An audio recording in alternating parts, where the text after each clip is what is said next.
You know, we love recommending new movies for you guys to watch, and I'm obsessed with Regretting You. It's based on the best-selling book Regretting You, introducing audiences to Morgan Grant, played by Allison Williams. We love her in Girls. And her daughter Clara, who's played by McKenna Grace, as they explore what's left behind after a devastating accident reveals a shocking betrayal and forces them to confront family secrets, redefine love, and rediscover each other. Regretting You is a story of growth, resilience, and self-discovery in the aftermath of tragedy. It also stars Dave Franco and Mason Thames, with Scott Eastwood and Willa Fitzgerald, and it's in theaters this October. It has an all-star cast based on the book written by #1 New York Times bestselling author Colleen Hoover, and director Josh Boone is no stranger to bringing these books to life. He's the guy behind The Fault in Our Stars.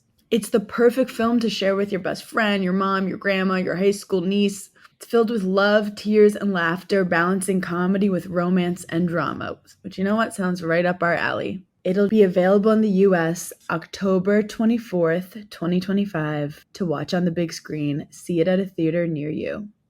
Bombas makes the most comfortable socks, underwear, and T-shirts. Warning, Bombas are so absurdly comfortable you may throw out all your other clothes. Sorry, do we legally have to say that? No, this is just how I talk, and I really love my Bombas. They do feel that good. And they do good, too. One item purchased equals one item donated. To feel good and do good, go to bombas.com and use code AUDIO for 20% off your first purchase. That's BOMBAS.com and use code AUDIO at checkout. The kettle's boiled, Vic. Great. Perfect timing. Just a dash of milk for me, please, mate. Here you go. Shall we get started then?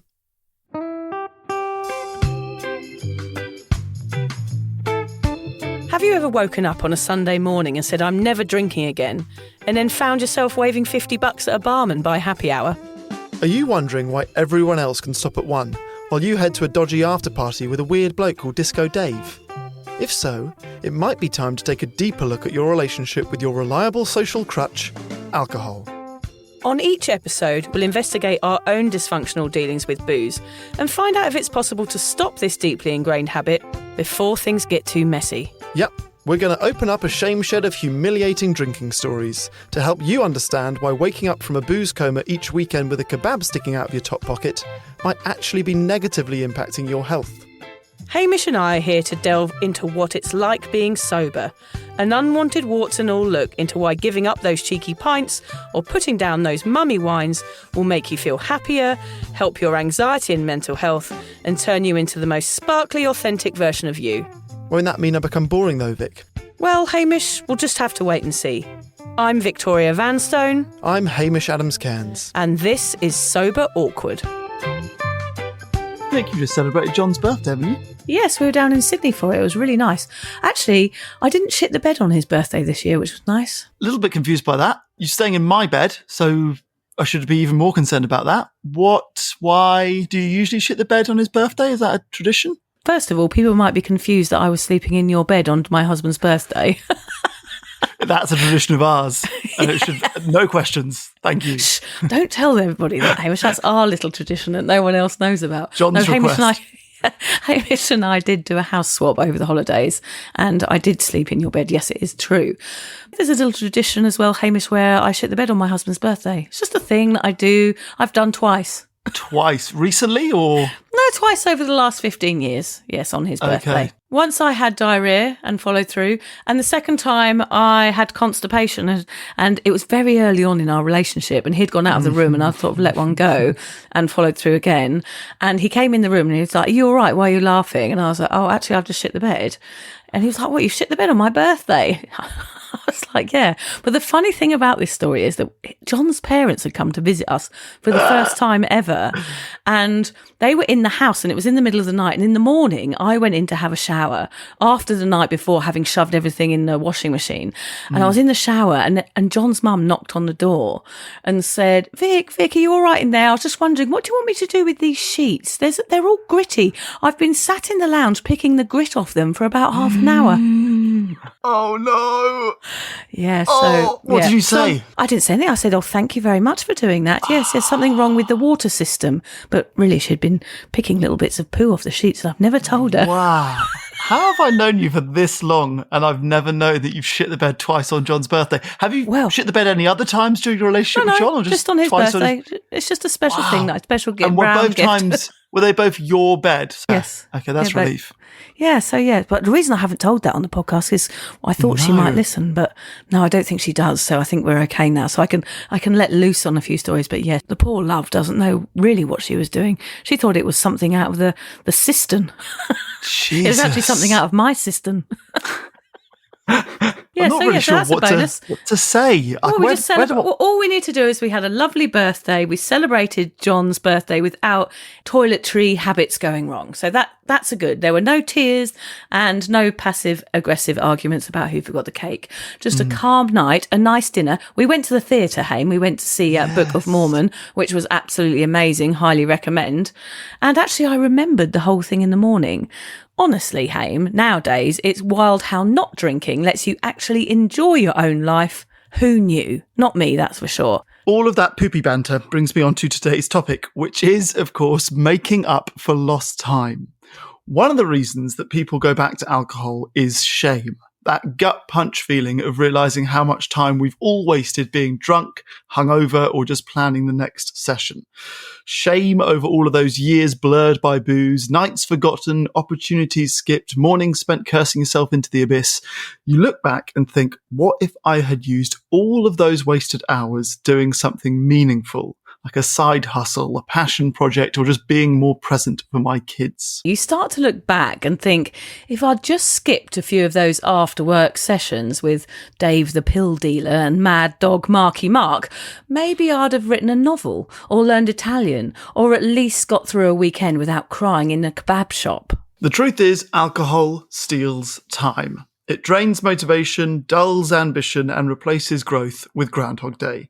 For me, that realization was both brutal and one of the best gifts of my sobriety. But this is not an episode about regret. It's about flipping the script, because sobriety isn't about what you missed, it's about what you can gain. We've got time now. It's just about learning how to use it going forward. Yes, gosh. Alcohol certainly does steal time, Haim. Motivation, clarity and presence. It doesn't just harm your body, it quietly robs your life. But what if sobriety gave us a second chance? What if it's not about repairing the past, but building the future? Okay, so here's a sentimental opener, Haim. What did you want to be when you were a kid? I obviously wanted to play football alongside David Beckham for Man U. That was my dream for as early as I can remember. Sadly, I never really had the talent or, to be fair, the dedication. Once I hit my teenage years, when at that age, fitting in and being cool and chatting to girls becomes more important than playing football for Man United with David Beckham, sadly. So that was really the only dream that I had as a kid that I could remember. But talking of dedication and football, and this does relate to sobriety, you'll get there in a second, I did want to reiterate a point that I made, I think it was during our first ever Sober Awkward episode together, which is that I was so passionate about playing football for Man U that I was like, if I just made it, I would be so professional. I would be the first person at training. I'd be the last one to leave. I'd do all the extras. I'd make all the sacrifices. I would just be incredibly dedicated to this career. And then you don't become a footballer for Manchester United. And what I found is that your expectations of yourself go much, much lower in whatever career you go on to. I'm not the first to get there or the last to leave, and I'm not doing the extras. I just sort of cruise along. And then when I got to parenting, I was like, well, that is certainly a career, if you could call it a career, that I really want to excel in. And if going sober improves my ability to parent or support my wife through parenting, even by 1%, then I'm willing to do it. So that I thought was kind of like an important thing to remind myself of within my sobriety about dedication, about how it can help you become a parent or help you in your career or things far beyond that. So when you look back at this, because this episode is about making up for lost time, do you feel there's a sense of regret in relation to your football career that you didn't put enough work in? Not really. I just wasn't good enough, really. I didn't have the talent. So I don't think that I could have become a Man U footballer in another life. Okay. Yeah. But I guess what I do regret is choosing cool over being dedicated to more important things, particularly at uni. I guess at school, I sort of tried pretty hard at things and I was good at sport and I was fairly good at academics. But uni, I just cruised where I could have, you've got so much time on your hands at uni and I could have spent it better. So I guess I do have regrets about my early 20s, but not really about my 7 to 15-year-old age. Yeah. Yes, I know what you mean. Yeah, so you don't really know at that age what you want. So therefore, you're just trying things until you find something that you're really good at, hopefully. And unfortunately, the thing that I found that I was really good at was drinking. So it's a shame it wasn't something that was creative or interesting or that could have given me a career. All it did was give me a bloody headache and some bruised bodily parts. What is it that you wanted to do growing up? I wanted to be a radio host very early on, but I was always told I wouldn't make money at any of those sort of creative jobs. I was really arty-farty at school, and my parents said you'd be really good in sales. They wanted me always to go in sales. Come on, Vicky, you'll be good at sales. So I sort of felt like I had to go into sales, which I just wasn't interested in at all. I wanted actually to go into advertising like my sister had. I did work experience at her London agency, and they had a lady who used to come in at lunchtime with glasses of champagne. So I was like, oh yeah, this is the job for me. Yeah, this looks perfect. Yeah. It was the most boozy, coke infested work environment I've ever experienced. I was like, oh my God, I'd fit in well here. I think basically I had a lot of hopes and dreams, ideas and choices until I was about 14. Then I stole booze from my parents' garage and learned that just necking that was easier than considering a proper career. Suddenly my dreams were sidelined by bar tabs and happy hours. I often wonder, had I not been drunk so much, what could I have done with that time? I mean, there was a lot of it. Let's talk 25 years of binge drinking. Let's say I was hungover 3 times a week, thinking about drinking 3 times a week. I do feel like there is so much wasted time in my past, time where I could have seen the world. I could have travelled and seen stuff, not like I did on my world trips. Like I just saw either the inside of a toilet or a bar. It wasn't anything for me to learn or grow from. Interesting. Okay, well, for you, becoming a pisshead at 14 and doing it for 20 years ended up with you having a career as an author and a sobriety podcast. Yeah. Do you think if you'd never drunk, you still would have found your way to podcasting and writing, even if it wasn't totally about sobriety? That's a really good question, Haim. Well, I wouldn't have had anything to write about because both of my books are based on really my journey to sobriety and motherhood. But it would have been some other, life experience that you'd have had between those ages. No, I'm going to say I don't think any of that would have happened. Because I would have been still hungover. I had absolutely no motivation when I was a boozer. Like I couldn't even get out of bed. Yeah, but if you'd never drunk, what do you think you'd have gone on to do as a career? Oh, it's impossible to say. I would like to say that I would have made good choices and I could have done whatever I wanted, but it's impossible. It's impossible for me to even think about because I never ever had that choice. It was never a possibility. It never comes up for me because what's the point in thinking about that? I'm sure I could have done a lot of things, but I certainly don't think I would be here now. I would have loved to have been a vet or an ambulance driver or something that took loads and loads of years at university, but I couldn't imagine those things. It just wasn't on the radar. So actually, I never even had many hopes after the age of 14. I just got on with the drinking and thought, well, this is what makes me who I am and that's enough. So basically what we're saying very clearly here is that sobriety gives you the time, the clarity and the heart for you to achieve whatever you want. Yeah, I mean, all those days spent in bed, it does seem so pointless now. I think sobriety actually gave me back time. It gave me clarity. And I love what you said about the heart to finally do things. I think when I was drinking, I was always busy, but rarely productive. I know that will resonate with a few people out there. My mind still was like that. Yeah, I'm still a bit like that too, actually. My mind was very foggy. My body was very tired and everything felt like it had to be done in a sort of survival mode, like filled with anxiety. I think sobriety kind of flips that. Suddenly the hours in my day belonged to me again. My brain wasn't rented out to hangovers and guilt. I think also you start giving stuff a go that you never thought was possible when you go sober. It's not that sobriety gave me talent or luck. Like, I've always had these things within me. It just kind of cleared the stage so I could finally perform, Hamish.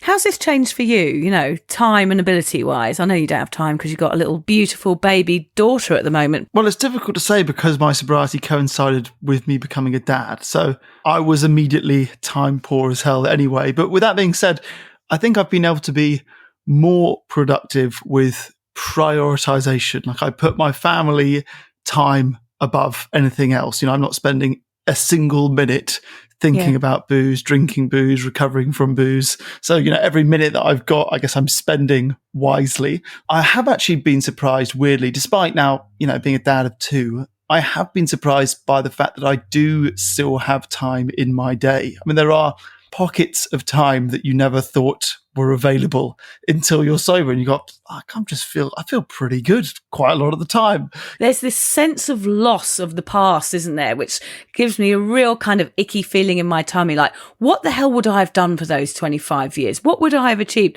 Like, I know we're all achieving stuff now and it's all great and sobriety is wonderful and everything, but I certainly do have a sense of loss. Maybe I could have run marathons. Maybe I could have changed something or helped someone or done something more and left my mark rather than just leaving kind of a vomit stain on the carpet. Do you know what I mean?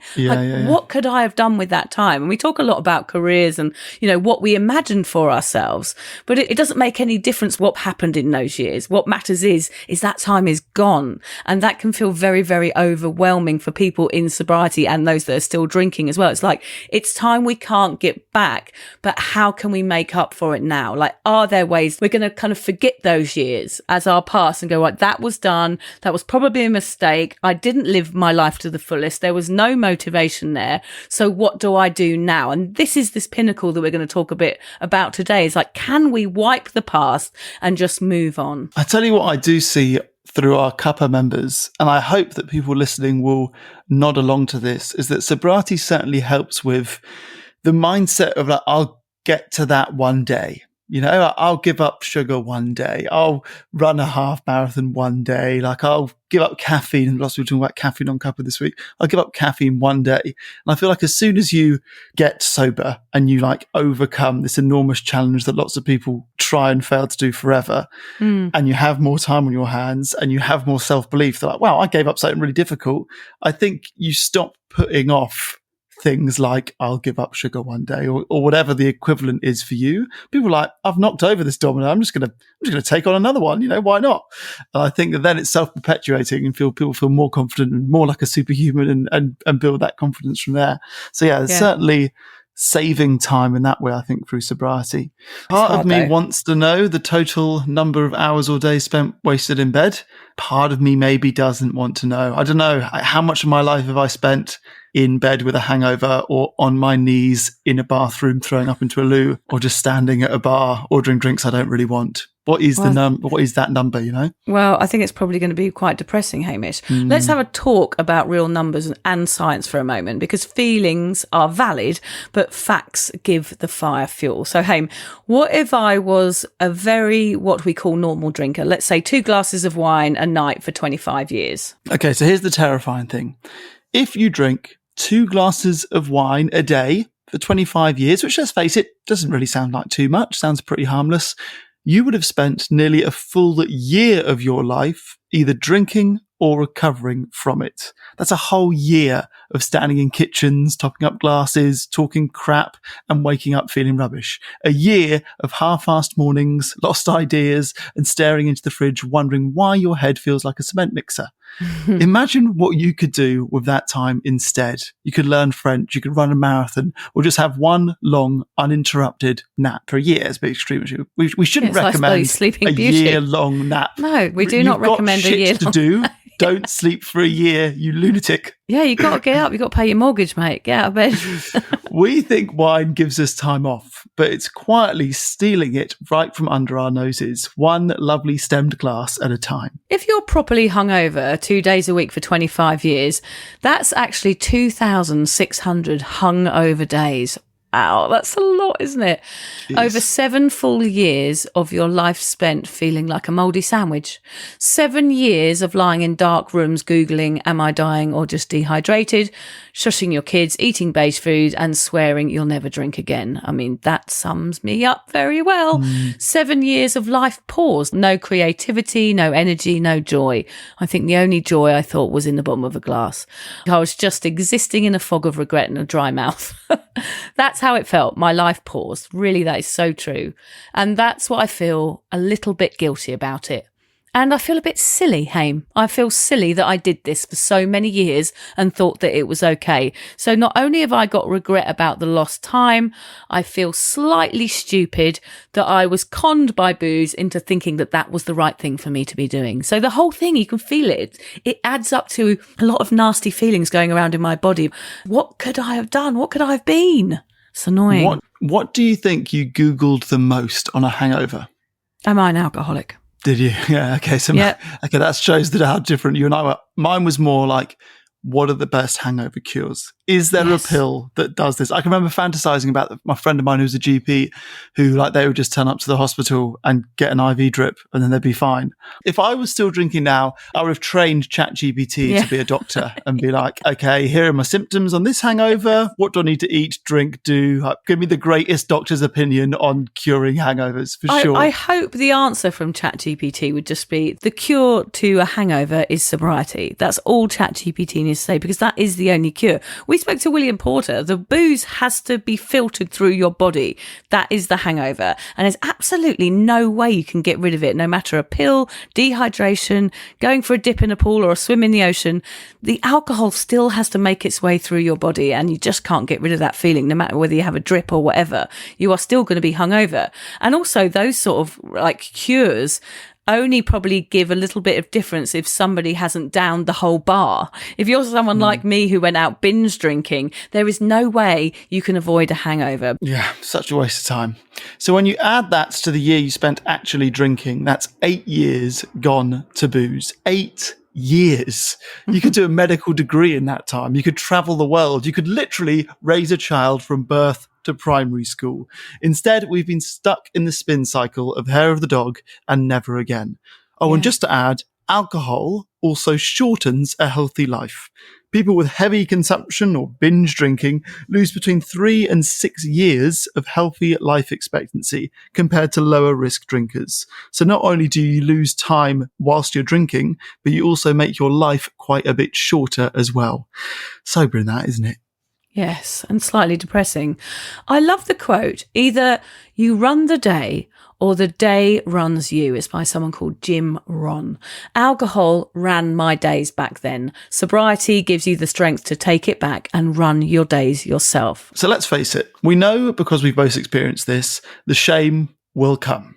It's unavoidable, but here's the way to reframe it. Shame knows you have something better inside you. It's the past trying to pull you back, but you get to choose a new path. Sobriety isn't about punishing yourself for making your mistakes. It's about using your clarity and time to build what you really want. It's about choosing presence, integrity, the freedom to say yes to things that matter, not passing out in a heap.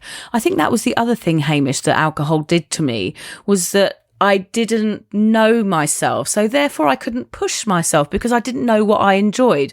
Like if there was a job advertised that I was interested in, I just thought, well, I can't do that because I don't know myself and trust myself or even have the confidence to give that a go because I'll probably get drunk. I'll probably get hungover and not turn up for work a couple of times. And then I would go through this mental process of me being sacked before I'd even apply for a job because I knew I couldn't sustain anything because I would get drunk and I'd be hungover and then I'd be pulling a sickie. And I pulled a hell of a lot of sickies, especially in my time in Brighton when I worked for that Millennium Bug Company. I used to phone up like nearly every other day. I worked in the post shop and I'd have to put on that silly hungover voice like, oh, I'm so ill. I've got food poisoning. And, you know, of course they didn't believe me.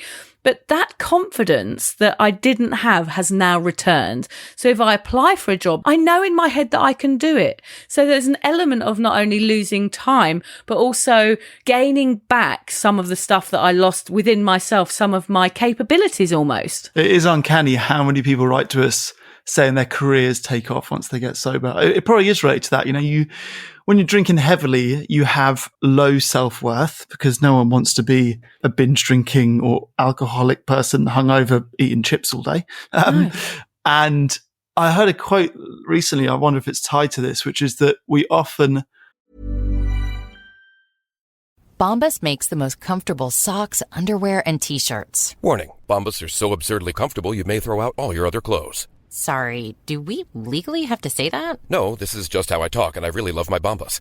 They do feel that good. And they do good, too. One item purchased equals one item donated. To feel good and do good, go to bombas.com and use code AUDIO for 20% off your first purchase. That's bombas.com and use code AUDIO at checkout. You know, we love recommending new movies for you guys to watch, and I'm obsessed with Regretting You. It's based on the best-selling book Regretting You, introducing audiences to Morgan Grant, played by Allison Williams. We love her in Girls. And her daughter, Clara, who's played by McKenna Grace, as they explore what's left behind after a devastating accident reveals a shocking betrayal and forces them to confront family secrets, redefine love, and rediscover each other. Regretting You is a story of growth, resilience, and self-discovery in the aftermath of tragedy. It also stars Dave Franco and Mason Thames, with Scott Eastwood and Willa Fitzgerald, and it's in theaters this October. It has an all-star cast based on the book written by #1 New York Times bestselling author Colleen Hoover, and director Josh Boone is no stranger to bringing these books to life. He's the guy behind The Fault in Our Stars. It's the perfect film to share with your best friend, your mom, your grandma, your high school niece. It's filled with love, tears, and laughter, balancing comedy with romance and drama, which, you know what, sounds right up our alley. It'll be available in the US October 24th, 2025 to watch on the big screen. See it at a theater near you. Overestimate how talented and fantastic other people are, you know, say in a job that you're going to apply for, and we underestimate how talented or brilliant we are, which is why we don't take the leap and apply for that job or go for that promotion or try that career you always wanted to try, and we settle for safe. And I wonder if it's, you know, to do with that. People get so within like, oh, my self-worth comes back, and I'm like, fuck it, why not apply for that job, or why not try that new career? Why not write a book like you did? So I wonder if those two things are connected. Yeah, certainly. And I used to sit back and watch my mates achieving. They're all handing in their assignments on time, and they were just going to uni when I should have been. Like, I don't think I ever went once, Hamish. I only literally went to one lecture the whole time I was there because I was just too hungover and too pissed. I just couldn't. I couldn't do the work that it took to make me successful. And which is probably why I avoided getting any sort of normal job for my entire life, because it just wasn't there. The confidence to even search for something that I thought I might enjoy, I always stood back from it because I knew that I was not a person that could stick to something because of drinking. That's right. Sober people often report transformative life changes after giving up alcohol. New careers, healthy relationships, deeper creativity, more travel, and more laughter. It's as though you sort of wake up from this hypnosis of booze. I think that's such a good description. In the first year of sobriety, many people shift trajectories, new jobs, education, or creative projects, which exactly is what this is. I've seen it with the listeners, with guests on this show, with us behind the mic. The clarity you get when your brain is not clogged by toxins is actually really powerful. Can I add a cheesy quote here, Vic? Yes, of course you can, Hamish. Don't let shame steer you. Let it be the reminder, not the ruler. I don't know who said that, but it sounds good, doesn't it? I said it. Okay, that's Victoria Vanstone. Yeah, let's my favourite. My favourite of the quote masters. Yeah, I'm going to start stealing other people's quotes. I think that's a good idea. I'm going to say that they were all me. Okay, you're implying that you've never done that before, whereas I see straight through that. Yeah, I have done it loads of times. You know what? I'm going to start stealing avocados from the supermarket. Okay, we both know that's been going on for some time. It has, yeah. If someone handed you back those lost years, what would you fill them with? Okay, I think the simplest way to put it would be to say that I would have reached where I am today much sooner. And what I mean by that is I would have become better read, well travelled, during which I would have done interesting stuff rather than just getting high or drunk with other backpackers. I would have become more health conscious, more interested in food and nutrition, and I would have become a better cook sooner. I'm still a shit cook, but maybe that would have happened sooner. I would have become more emotionally intelligent, and I would have been able to deal with the ups and downs of your 20s when you sort of figure out who you are in a healthier way, and probably grown more as a result.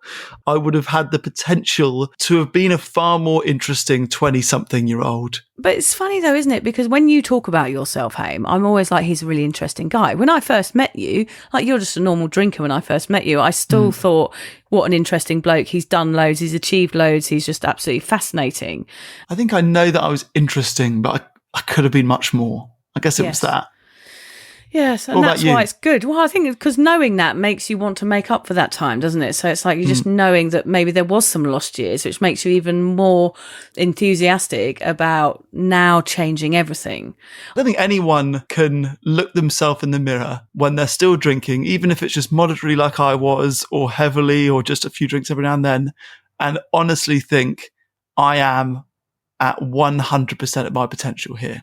Yeah. Even if you've achieved good things in your career, or you've done lots of great exercise challenges, or you've traveled to 30 countries, there's certainly an element of like, I could have done more. Both of us at the beginning of this podcast said what our dreams would be and what we wanted to be when we're older. And now we are doing that. Both of us are fulfilling our dreams, exactly what we wanted to do, yet still neither of us go into the mirror in the morning and say you are fulfilling your full potential, even though we actually are. Yeah. So we still got to be self-deprecating in some form. Otherwise, no one wants to hang out with us, Haim, do they?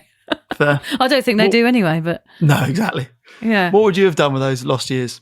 I mean, I would have studied harder. I probably would have worked out what makes me tick, followed my heart, done more art, certainly. Learnt who I was, what I was made of, instead of being everything for everyone else. I think that was my role, was just to be an entertainer. I would have absorbed my surroundings more, like when I was travelling. I would have done more, had more adventures rather than just seeing the faces of angry bouncers.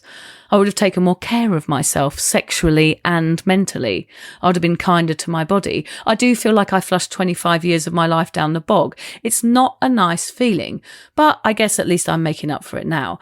I actually realised whilst writing this episode, Haim, that booze took away my choices, my true choices, and that does still make me a little bit sad. I don't know. Has the past made me who I am? Yes. But would I go back and change a few things? Also, yes. So how can we make sure that when we do go sober, we don't waste any more of that precious time? How can we make sure we are making the most of our sobriety? Yeah, it's all very well saying sobriety is an opportunity to make up time, but how? How can we make sure we take positive action and don't just stay home scrolling through reels of dogs playing on pianos? May as well have carried on boozing if you're going to do that. So let's have a chat about creating a project. This is a really practical way of using the time you now have. So firstly, and this sounds a bit boring, but it can be a game changer, audit your time. Oh, just the word audit. The word audit, Hamish. It just makes me shut down. Does it? Yeah, it sounds boring. It sounds like a spreadsheet. Yeah, it's just auditing anything. How can that ever work for me? If someone told me that there's some of their pastimes were auditing, I would run. Yeah, I would. But I also kind of am impressed by those people. I'm like, oh, I can see the benefit of that. I need to be more like you, but I physically can't.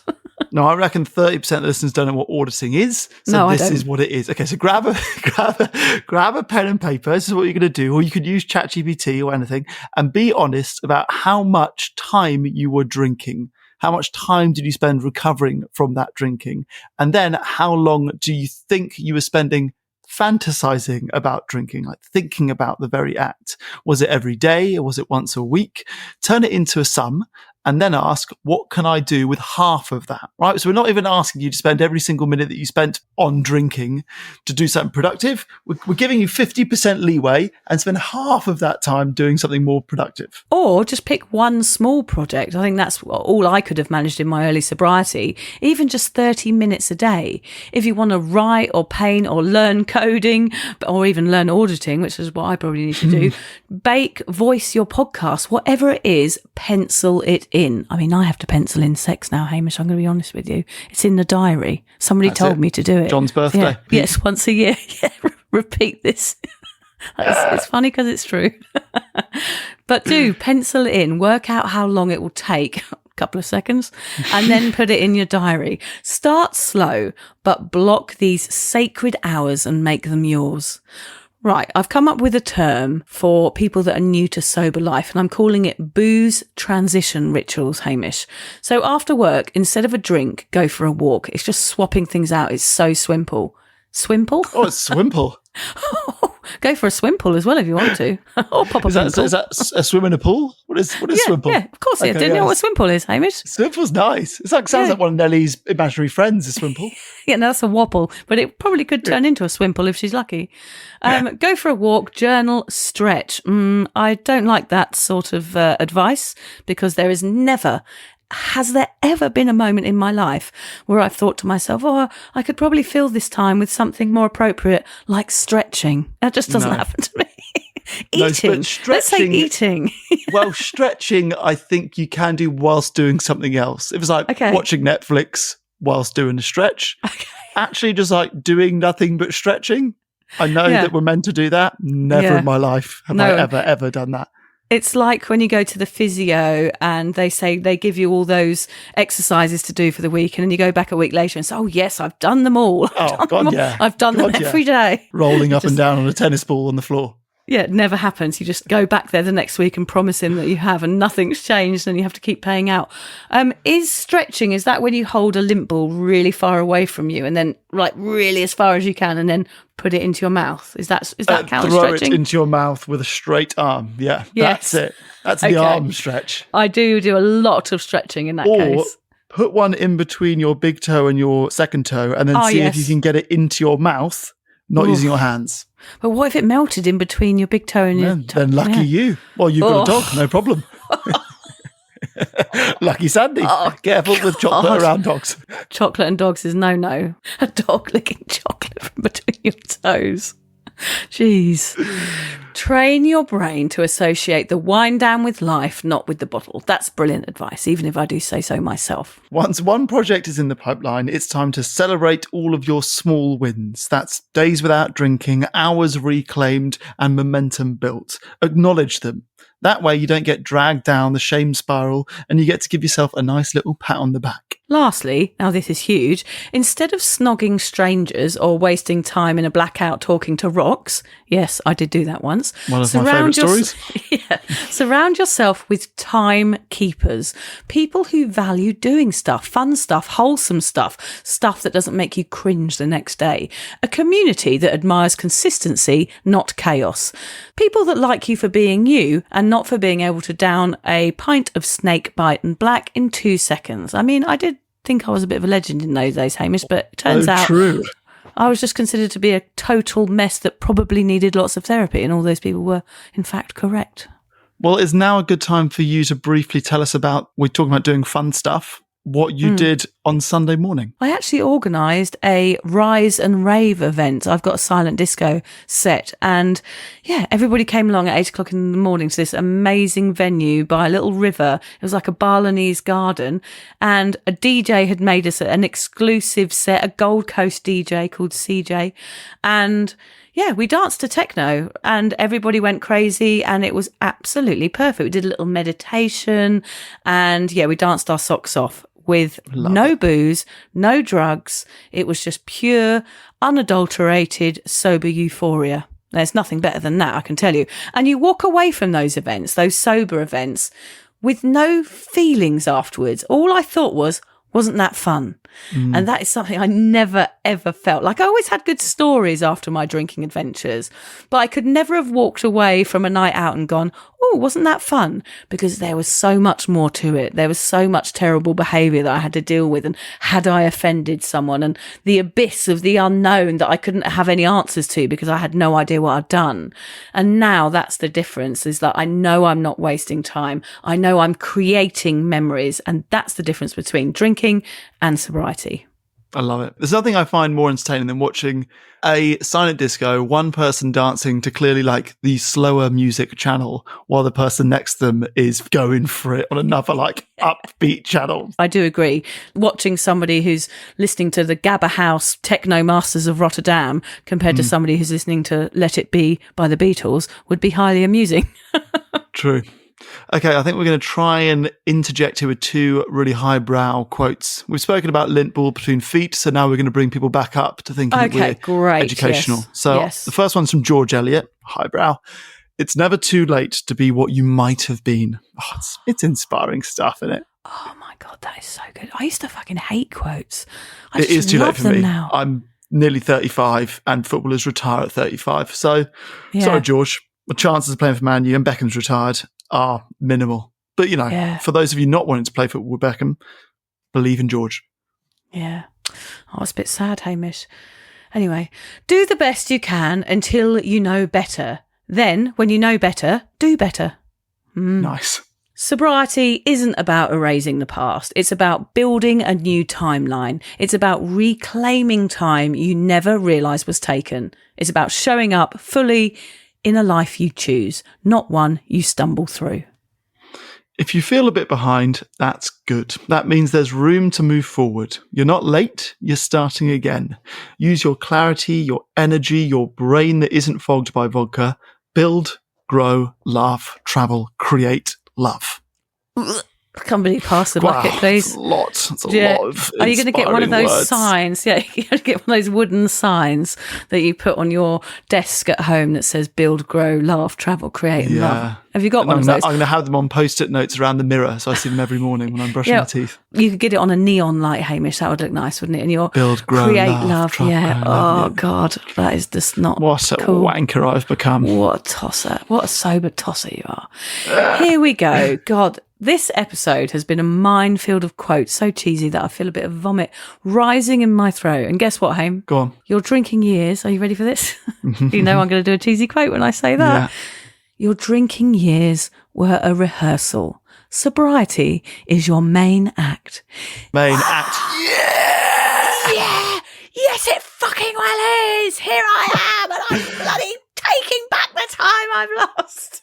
Imagine the crowd at like a sober event. If you say the word sobriety is your main act and everyone gets off their feet, yeah, come on. I don't know if I love that crowd, if I hate that crowd, even though they're sober like me. I feel like, is that the sort of shit we cheer? Yeah. Would you like me to lick some chocolate from between your toes? No, I don't want that. No, thank you. Your dog, yes. No, which says a lot about the way I feel about you. Oh my God, can you imagine that? Hamish? It'd be like the worst night. It's like your nightmare of looking down. You look down, you see Sandy's head, but then when Sandy looks up, it's your face on Sandy's head licking lint balls. You are literally dreaming about that tonight. It's like a fucking nightmare. I would just want to add at the end of this episode, Hamish, I've really loved recording this today because I think I suffer a little bit from a certain level of shame about missing out on 25 years of my own life. And I can imagine it's how a lot of sober people feel. And actually that shame could possibly lead you back into drinking. It's a very heavy feeling. But I think it's important to remember how far you've come. Even if you're listening to this podcast today and you're in your early days of sobriety, you're making a choice, aren't you? You're making a choice by going, this is where I draw a line in the sand and this is where I change my life and make up for that time that is gone, because you have the capability and the mindset now to do that. And sobriety is the best thing to give your life a bloody rocket ship boost up the bum to go, right, how do I want to live my life? And let me bloody choose, and I'm going to go for it. I know that sounds like a bit of a wanky speech at the end, but I truly mean it. My life changed completely, and I'd wasted so much time thinking that alcohol was the only thing that would ever identify who I was. And now here I am, really living my dreams. And I know that we are self-deprecating a lot, Hamish, and we don't like talking about what we've created and all the things that we've done and all the lives that we've changed. But here we are, and we're doing it. And that is because we both gave up drinking. And, you know, that is testament to myself and to you. And we get so many beautiful emails every single day from people saying thank you. And that's because we gave up alcohol, and we are certainly making up for lost time. I would also say, as lovely as it is for us to receive those emails, I hope that if you listening can go sober, you will receive those as well from your friends and family. Maybe not emails, but just people say it to your face at a party or a dinner, whatever. Just go, your sobriety has inspired me to change. Because it is a really strengthening and reaffirming part of your sobriety when it has a positive impact on others. So I hope you get to experience what Vic and I have got to experience over these last few years with regards to that. Right, I'm going to go clean my toes now because it's lint time, baby. You, me, Sandy, Liz. I'm going to get a lint ball between each toe and then line. Hey, we started by talking about John's birthday. My birthday is Christmas, and that's what I want as my gift. Is you, Liz, Sandy. Stop. Okay, Stop. I think, Hamish, I've seen your toes. Actually, you could probably fit a lint ball. They're like hands. Your toes. They are. My feet are like children's hands. Yeah, your toes are really, really long. Yeah. Like, what is that? What's wrong with you? I don't know. Yeah, you could definitely fit a lint ball in between each toe. Actually, can you try it?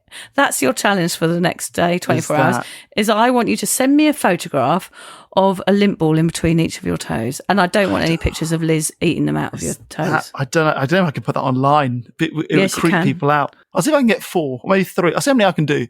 It's a positive way to spend my afternoon, isn't it? I've got things to do around the house, but here I am photographing my feet with lint balls in them. This is really making up for your drinking years, Hame. If you're questioning your relationship with booze, you're struggling to moderate, or your hangovers are causing anxiety, it might be time to reach out for some support.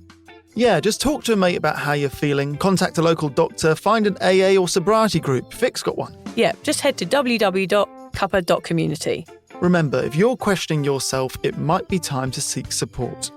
Even though this journey can be awkward, it is definitely worth it. And if you've enjoyed the Sober Awkward podcast, don't forget to review it, rate it, and share it with your mates. Do they have to share it with their mates? Yeah, of course they do. I'm not doing this for nothing, Hamish. Bloody hell. How do they share it? I don't know, just write it on the document.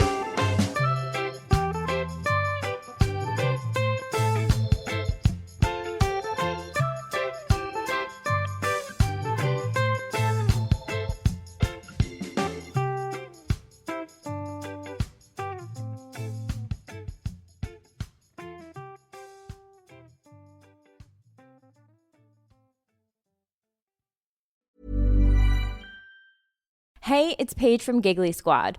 You know I love a good wardrobe staple, and Banana Republic has really perfected it. I've always loved them for being that go-to brand where you can find something polished and versatile for any occasion. Personally, I'm obsessed with their timeless button-ups and cozy sweaters, and let's talk their leather jackets, truly next level. These are the kind of pieces that are designed to stick with you for years. This season, they're taking inspiration from their heritage and giving it a modern twist. Think ultra soft cashmere sweaters, iconic leather jackets straight from the archives, and suede lined with shearling that feels just as good as it looks. It's effortless layering for fall, whether you're in the city or off on an adventure, the kind of wardrobe staples you'll keep reaching for now and for years to come. Explore the fall edit from Banana Republic at bananarepublic.com. You know, we love recommending new movies for you guys to watch, and I'm obsessed with Regretting You. It's based on the best-selling book Regretting You, introducing audiences to Morgan Grant, played by Allison Williams. We love her in Girls. And her daughter, Clara, who's played by McKenna Grace, as they explore what's left behind after a devastating accident reveals a shocking betrayal and forces them to confront family secrets, redefine love, and rediscover each other. Regretting You is a story of growth, resilience, and self-discovery in the aftermath of tragedy. It also stars Dave Franco and Mason Thames, with Scott Eastwood and Willa Fitzgerald, and it's in theaters this October. It has an all-star cast based on the book written by #1 New York Times bestselling author Colleen Hoover, and director Josh Boone is no stranger to bringing these books to life. He's the guy behind The Fault in Our Stars.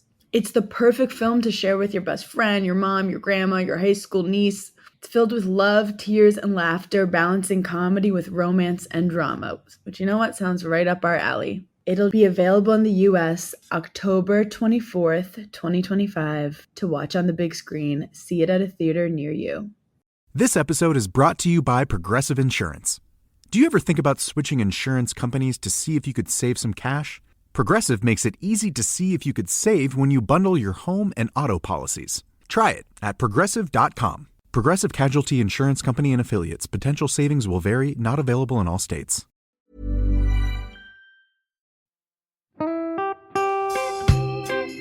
So, as you probably know, my comedy memoir, 1,000 Wasted Sundays, is officially out. All my magnificent fuck-uppery in one awkward hit. If you'd like to get your hands on a copy, it's now available from all good bookstores. We always say all good bookstores, don't we? Yeah. Are there bad bookstores? No, it's probably ones with moody sellers. Oh yeah, really depressed librarian folk. Yes, okay, yeah. So there are probably some, but we're only storing it in the good ones. It's only made it into the goodies. You can also get it from all good online retailers. The print version and ebook are out now, and the audiobook will be available in March. I've been writing my memoir for 5 years. It will make you laugh, cry and cringe, and hopefully inspire a few people to reconsider their relationship with booze. If you love the podcast, then I think you'll love the book, even if I do say so myself. Hamish has read it. What did you think? I feel like I know a little bit too much about you now, to be honest, Vic. Look, I really loved it. It was hilarious and surprisingly moving, but I feel like I've seen you naked in a literary sense. Yeah. Does that make sense? Yeah, that's worrying. Yeah. From an emotional point of view, seriously, it wobbled my teeny weeny wooden heart, Vic. Okay. My teeny little wooden heart. Well, his wooden heart is broken. Anyway, so if you do manage to get your filthy mitts on a copy, please do me a favour and head to goodreads.com and give me a review. Doing that will help me get it out there to those that need a bit of sober support. So there you have it. My story, unwanted warts and all. Come and get awkward with me. Not to be too demanding or anything, but seriously, go and buy it now. Go and buy it right now. Yeah, don't just tell your friends, buy it, and then buy your friends one or two. Yeah, don't give them a copy, buy it, yeah. And you know what, don't be careful where you store it. If you lose it, you can always buy another 5. Buy another one. Yeah.